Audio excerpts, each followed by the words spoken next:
بسم اللہ الرحمن الرحیم۔ السلام علیکم ناظرین محترم۔ نور الدین زنگی کون تھے؟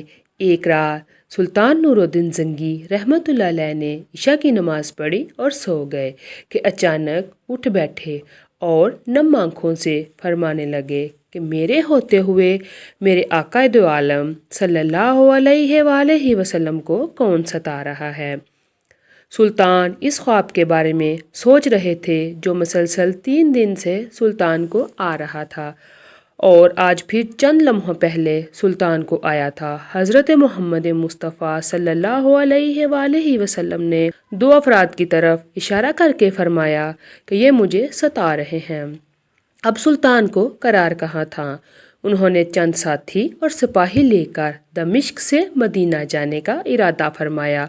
اس وقت دمشق سے مدینہ کا راستہ 20 یا 25 دن کا تھا، مگر سلطان نے بغیر آرام کیے یہ راستہ 16 دن میں طے کیا۔ مدینہ پہنچ کر آپ نے مدینہ آنے اور جانے کے تمام راستے بند کروائے اور تمام خاص و عام کو اپنے ساتھ کھانے پر بلایا۔ اب لوگ آ رہے تھے اور جا رہے تھے، آپ ہر چہرہ دیکھتے مگر آپ کو وہ 2 چہرے نظر نہ آئے۔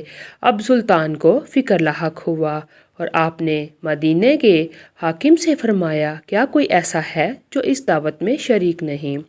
جواب ملا کہ مدینہ میں رہنے والوں میں سے تو کوئی نہیں، مگر 2 مغربی زائرین ہیں جو روضہ رسول کے قریب ایک مکان میں رہتے ہیں، تمام دن عبادت کرتے ہیں اور شام کو جنت البقیع میں لوگوں کو پانی پلایا کرتے ہیں، جو عرصہ دراز سے مدینہ میں مقیم ہیں۔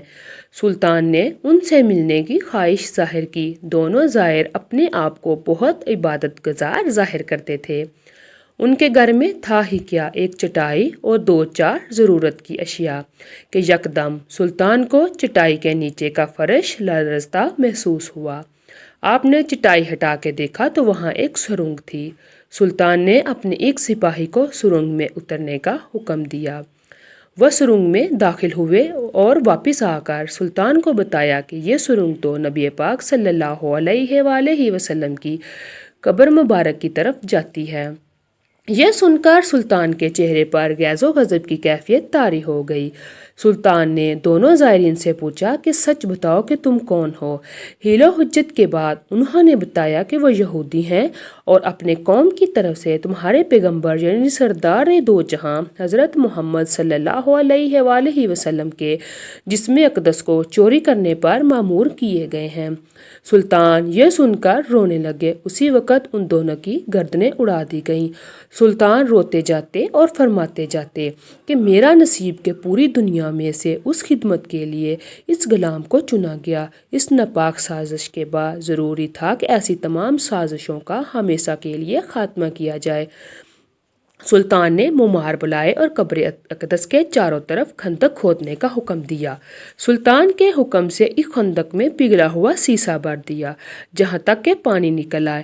بعض کے نزدیک سلطان کو سرنگ میں داخل ہو کر قبر انور پر حاضر ہو کر قدمین شریفین کو چومنے کی سعادت بھی نصیب ہوئی۔